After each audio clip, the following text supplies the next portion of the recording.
ব্রহ্মপুত্র নদের উপর পৃথিবীর বৃহত্তম বাঁধ তৈরির ঘোষণা দিয়েছে চীন। আর ঘোষণার পর উদ্বেগ প্রকাশ করেছে ভারত। এ নিয়ে দেশটির পররাষ্ট্র মন্ত্রণালয়ের মুখপাত্র রণধীর জয়সওয়াল এক প্রেস ব্রিফিংয়ে বলেন, ব্রহ্মপুত্রের উজানের কার্যকলাপের কারণে ভাটির দেশগুলোর স্বার্থ যেন ক্ষতিগ্রস্ত না হয়।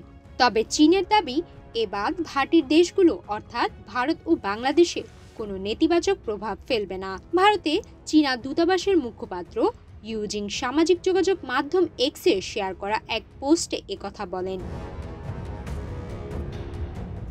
চীনের তিব্বত থেকে সাংপো নামে প্রবাহিত হয়ে ভারতের অরুণাচলে প্রবেশ করে আসাম প্রদেশ থেকে ব্রহ্মপুত্র নামে বাংলাদেশে প্রবেশ করে। পরে এর একটি শাখা যমুনা নাম নিয়ে পদ্মা নদীর সঙ্গে মিলিত হয়। চীনের দূতাবাসের মুখপাত্র ইউজিং তার পোস্টে বলেন, এই প্রকল্পের নির্মাণাঞ্চলগুলোতে অর্থাৎ ভারত ও বাংলাদেশের ওপর কোনো নেতিবাচক প্রভাব পড়বে না। চীন যেসব দেশ ব্রহ্মপুত্রের ভাটিতে অবস্থিত তাদের সঙ্গে যোগাযোগ বজায় রাখবে এবং নদীর তীরবর্তী মানুষের উপকারের জন্য বিপর্যয় প্রতিরোধ ও উদ্ধার কার্যক্রমে সহযোগিতার হাত বাড়াবে। এর আগে গত শুক্রবার ভারতের পররাষ্ট্র মন্ত্রণালয়ের মুখপাত্র রণধীর জয়সওয়াল চীনের এই বাঁধ প্রকল্প নিয়ে উদ্বেগ প্রকাশ করেন। তিনি বলেন, নদীর ভাটির দেশ হিসেবে এর পানির উপর আমাদের প্রতিষ্ঠিত অধিকার রয়েছে। আমরা দীর্ঘদিন ধরে বিশেষজ্ঞ স্তর ও কূটনৈতিক চ্যানেলের মাধ্যমে আমাদের উদ্বেগ ও মতামত চীনকে জানিয়েছি।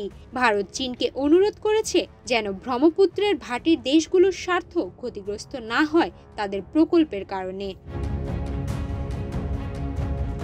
চীনা দূতাবাসের মুখপাত্র ইউজিং আরও বলেন, চীন সবসময় সীমান্তবর্তী নদীগুলোর উন্নয়নে দায়িত্বশীল ভূমিকা পালন করে। সাংপো নদীতে চীনের জলবিদ্যুৎ উৎপাদন প্রকল্পটি মূলত ক্লিন এনার্জি তথা পরিষ্কার শক্তি উৎপাদন বাড়াতে এবং জলবায়ু পরিবর্তন ও চরম জলবায়ু বিপর্যয়ের প্রতিক্রিয়া হিসেবে করা হচ্ছে।